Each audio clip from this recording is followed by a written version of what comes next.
अस्सलामु अलैकुम वरहमतुल्लाह नहमदुहु व नुसल्ली अला रसूलिल करीम अम्मा बाद अऊज़ु बिल्लाहि मिनश शैतानिर रजीम बिस्मिल्लाहिर रहमानिर रहीम फसल्ली लिरब्बिका वनहर। बांग्लादेश टेलीविजन সংসদ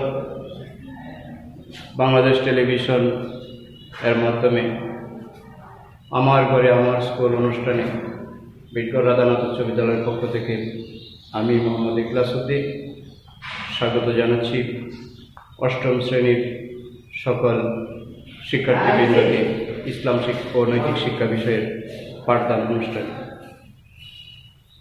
তোমরা আশা করি ভালো আছো। এই করোনা পরিস্থিতিতে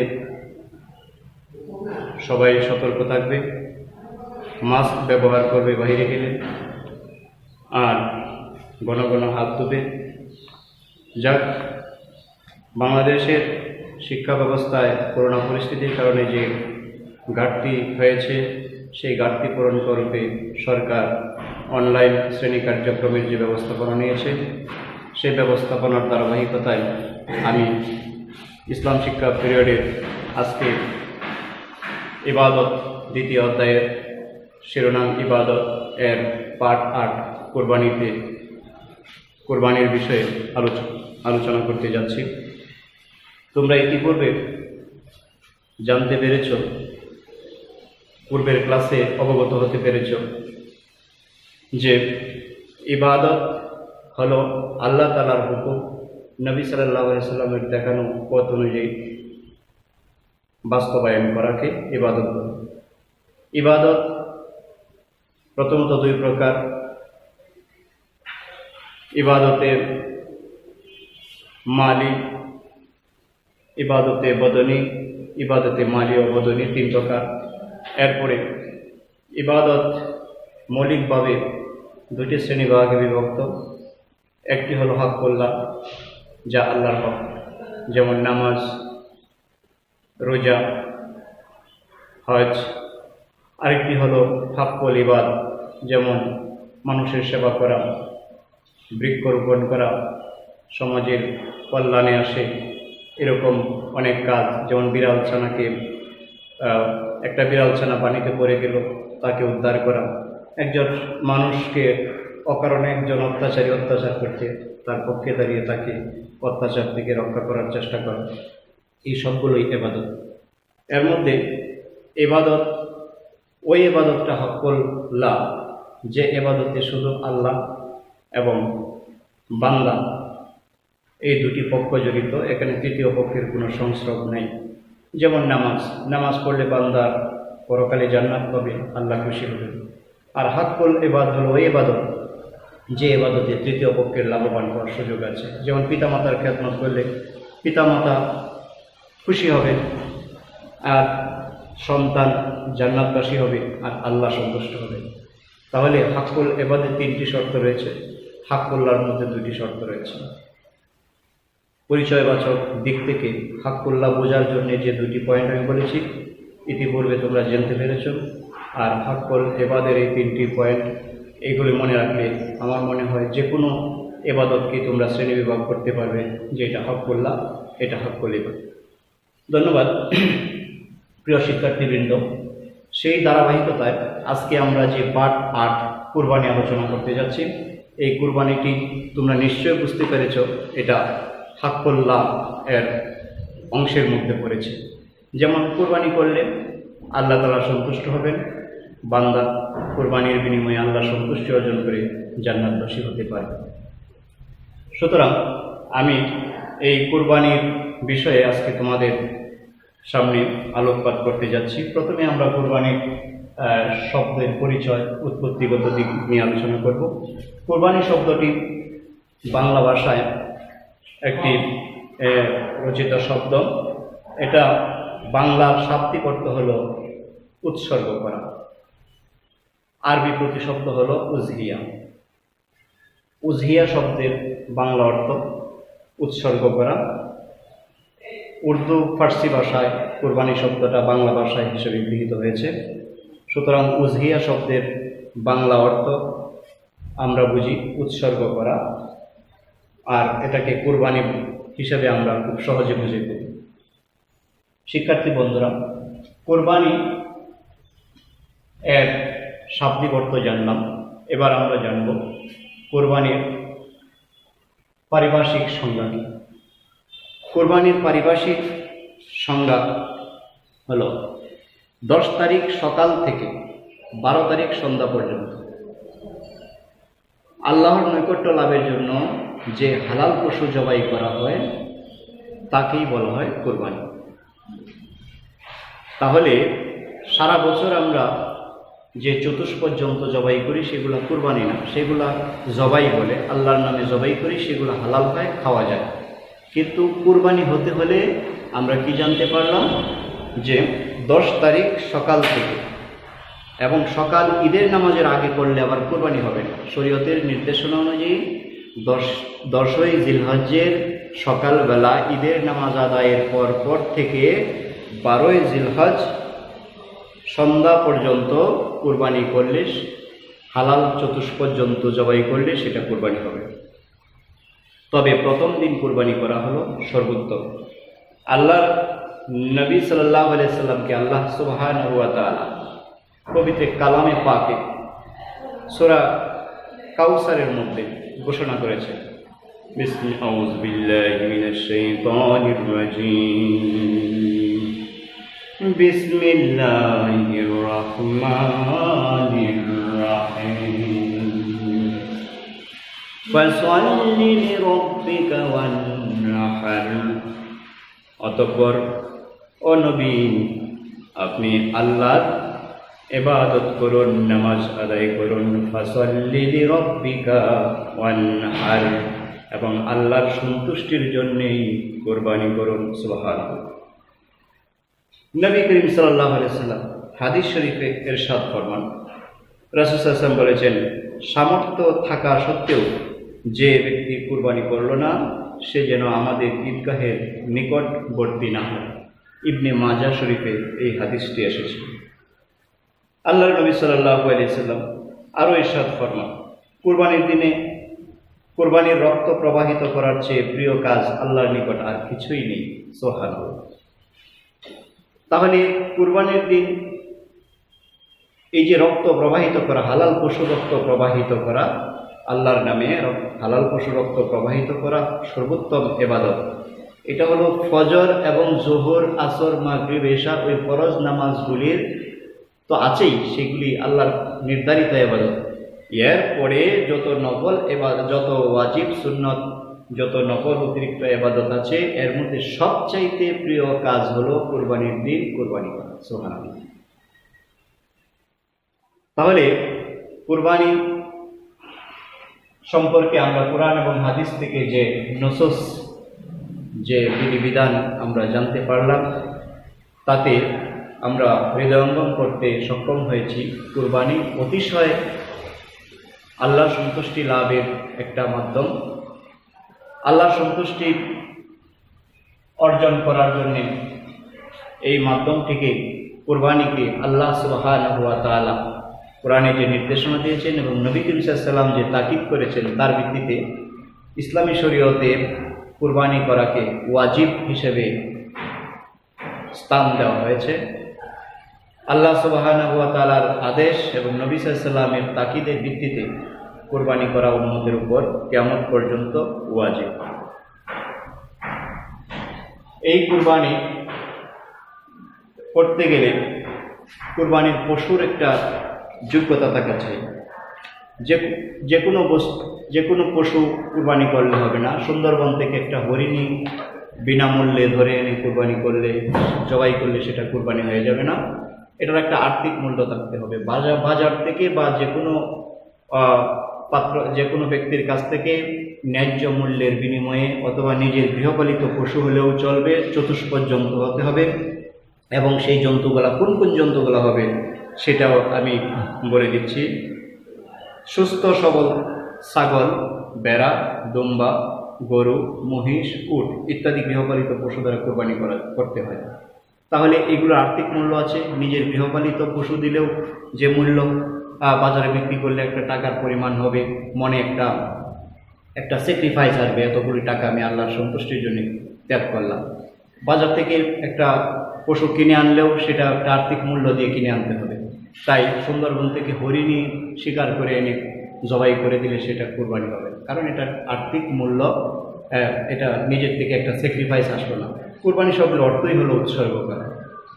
আর মানুষ যখন নিজের অর্থ করি আল্লাহ রাস্তায় ব্যয় করে, তখন তার মনে একটা এটার প্রতি একটা যে ভালোবাসা।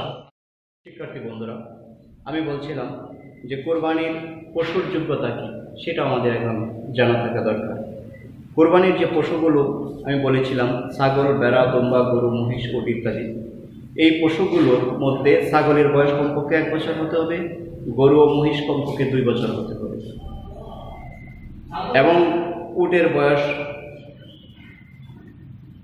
বয়স হতে হবে 5 বছর পর্যন্ত।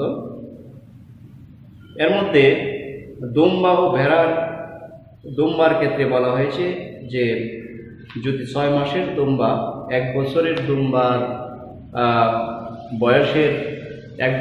বয়সের দুম্বার পালের মধ্যে ছেড়ে দিলে 6 মাস কোনটা বোঝা মুশকিল হয়, সেই ক্ষেত্রে 6 মাস বয়সের দুম্বাকেও কোরবানি বৈধ হবে, কিন্তু ছাগলের ক্ষেত্রে এটা গ্রহণযোগ্য নয়। শিক্ষার্থী বন্ধুরা, এরপরে আমাদের জানতে হবে কোরবানি শুধু জবাই করলেই হবে না, কোরবানির গোশত 3 ভাগে ভাগ করতে হবে। 1 ভাগ মিসকিনকে, গরিব মিসকিনকে দান করতে হবে, 1 ভাগ আত্মীয় স্বজনকে দিতে হবে, এবং আর 1 ভাগ 1/3 সেটা শুধু নিজের জন্যে, পরিবার পরিজনের জন্যে রাখা উত্তম। তাহলে কোরবানি যে মানবতাবাদী একটা শিক্ষা, সমাজের তৃণমূল পর্যায়ে, সমাজের প্রান্তিক পর্যায়ে সুবিধাবঞ্চিত মানুষদের কথা এখানে বিশেষভাবে স্মরণ করা হয়েছে। এই বিধিবিধানগুলো যদি আমরা সকলে আক্ষরিক করতে পালন করি, তাহলে সমাজে অনেকাংশে দুর্ভোগ লাঘব করা সম্ভব হবে। কোরবানির প্রাণী দক্ষিণ দিকে মাথা রেখে কিবলামুখী করে ধারালো অস্ত্র দ্বারা বিসমিল্লাহি আল্লাহু আকবার বলে জবাই করতে হবে, তাহলেই খাওয়া বৈধ হবে। তবে ইমাম আবু হানিফা রহমতুল্লাহ আলাইহি এক্ষেত্রে বলেছেন, যদি খাঁটি মুমিন যদি বিসমিল্লাহ উচ্চারণ করতে ভুলে যায়, তাহলেও সেটা অবৈধ হবে না, কারণ মুমিনের অন্তরে বিসমিল্লাহ আছে। তবে সাধারণ মুসলমানের জন্য বিসমিল্লাহ ছাড়া জবাই করা, বিসমিল্লাহ আল্লাহু আকবার ছাড়া জবাই করলে, আল্লাহর নাম ছাড়া জবাই করলে খাওয়া বৈধ হবে না, হারাম। কথা বলে বলছি। শিক্ষার্থী বন্ধুরা, যেটা বলছিলাম যে কোরবানির নিয়মাবলী আমরা জানলাম। কোরবানির নিয়মাবলীর পরে এখন আমাদের জানা থাকতে হবে, আর জানাটা আমাদের দরকার। তোমরা এর ক্ষেত্রে কিছুটা ঝাপসা হলেও জানো কোরবানির ইতিহাস কিভাবে এসেছে।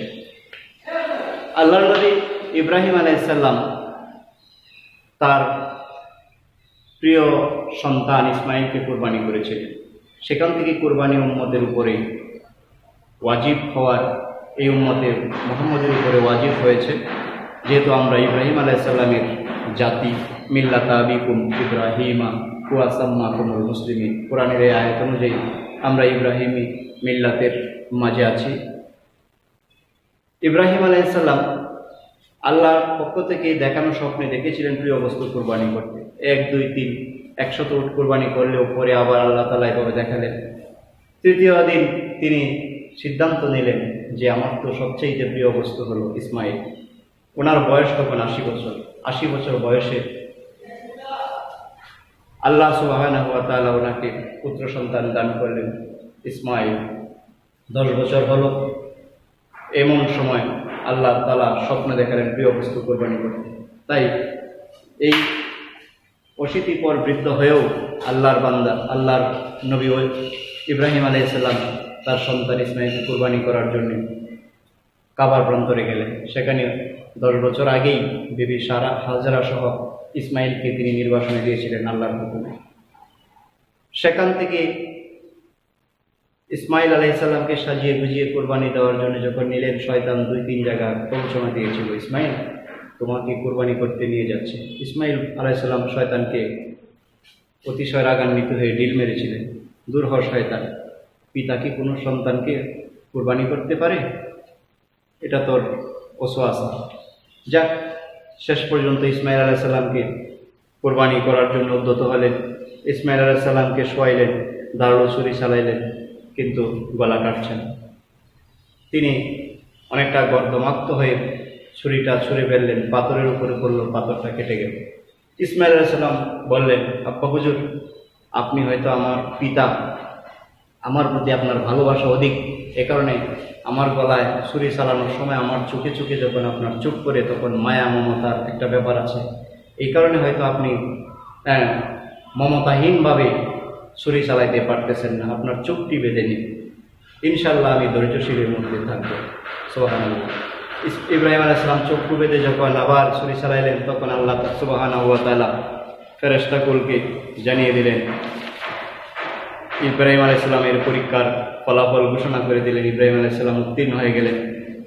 আল্লাহ সুবহানাহু ওয়া তাআলা কোরআনে কারীমে এই ব্যাপারে নির্দেশনা দিয়েছেন, বিসমিল্লাহির রহমানির রহিম, ওয়া নাদাইনাহু ইয়া ইব্রাহিম ক্বাদ সাদ্দাকতার রুয়া।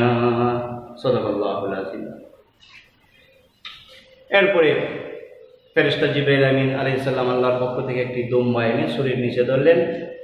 চক্ষু খোলার পরে তিনি বুঝতে পারলেন যে কিছু জবাই হয়েছে। তখন চক্ষু খুললেন, দেখলেন যে ইসমাইল পাশে দাঁড়ানো, ছুরির নিচে জবাই করা আছে একটি দুম্বা।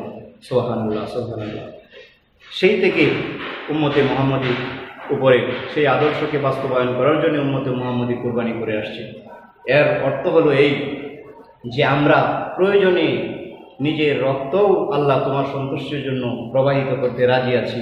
যেহেতু তুমি ইব্রাহিম আলাইহিস সালামকে সন্তান কুরবানি দেওয়া থেকে রক্ষা করেছ, তাই আমরা হালাল পশু জবাই করে তোমার সন্তুষ্টি অর্জন করতেছি।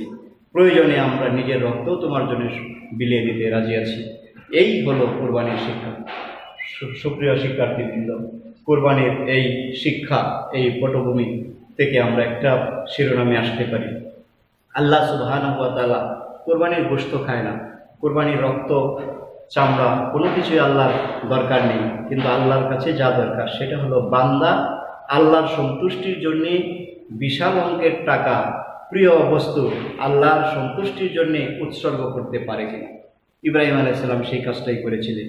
যদি সেদিন ইব্রাহিম আলাইহিস সালাম কুরবানি করে দিতেন ইসমাইলকে, ইসমাইল আলাইহিস সালাম যদি কুরবানি হয়ে যেতেন, তাহলে আজ পর্যন্ত পৃথিবীতে প্রত্যেক বাবাই তার বড় সন্তানকে দিতে দিতে, প্রতি বছর সন্তান কুরবানি দিতে দিতে মানব জাতিই বিলীন হয়ে যেত। কিন্তু আল্লাহ তো মানুষকে অনেক ভালোবেসেছেন, অনেক ভালোবেসে সৃষ্টি করেছেন ধ্বংস হয়ে যাওয়ার জন্য। সুতরাং আল্লাহ তাআলা ইব্রাহিম আলাইহিস সালামকে পরীক্ষা করলেন। এই পরীক্ষা উত্তীর্ণ হওয়ার পরে আল্লাহ সুবহানাহু ওয়া তাআলা তাকে মর্যাদাবান নবী, সারা দুনিয়ার সমস্ত নবীদের মধ্যে একজন মর্যাদাবান খলিল উপাধি দিয়েছেন। সুবহানাল্লাহ। আল্লাহ সুবহানাহু ওয়া তাআলা এই ইব্রাহিম আলাইহিস সালামের বংশেই এই পরীক্ষায় উত্তীর্ণ হওয়ার পরে আল্লাহ খুশি হয়ে ইব্রাহিম আলাইহিস সালামকে কাবা শরীফ নির্মাণের লগ্নে যে দোয়া করেছিলেন পিতা পুত্র, সেই দোয়ার মধ্যে বলেছিলেন, আল্লাহ আমাদের বংশের এমন একজন নবী দাও যিনি কোরআন শেখাবেন, যিনি মানুষকে সংশোধন করবেন। সেই ইসমাইল আলাইহিস সালামকে জবিহুল্লাহ বলা হয়। ইসমাইল আলাইহিস সালামের বংশেই আমাদের নবী সাইয়্যিদুল মুরসালিন মুহাম্মদ সাল্লাল্লাহু আলাইহি ওয়াসাল্লাম জন্মগ্রহণ করেছে, যিনি যার আদর্শ কিয়ামত পর্যন্ত। সুবহানাল্লাহ।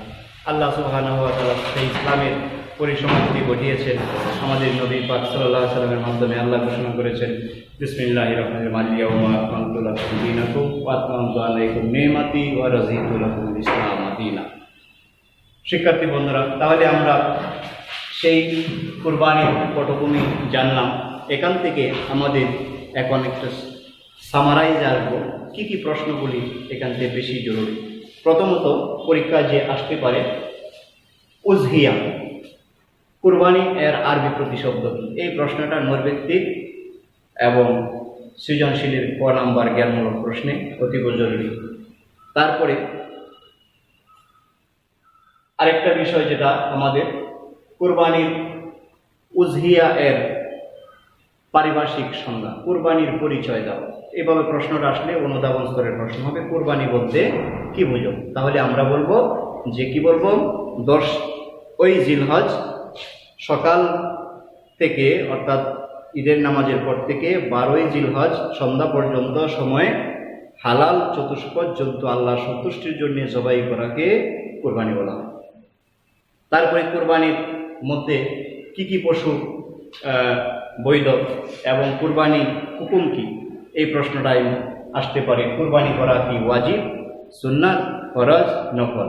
তোমরা কোনটা সঠিক চিহ্ন দিবে? নিশ্চয়ই কোরবানি ওয়াজিব, যেহেতু আমরা আলোচনায় জানতে পারলাম ওয়াজিব সঠিক উত্তর। সেই হিসাবে এরকম জ্ঞানমূলক অনেক প্রশ্ন এই পাঠ থেকে তোমরা খুঁজে সেগুলো পয়েন্ট আউট করে প্রস্তুতি গ্রহণ করবে। ধন্যবাদ সবাইকে। আসসালামু আলাইকুম ওয়া রাহমাতুল্লাহি। আল্লাহ হাফেজ।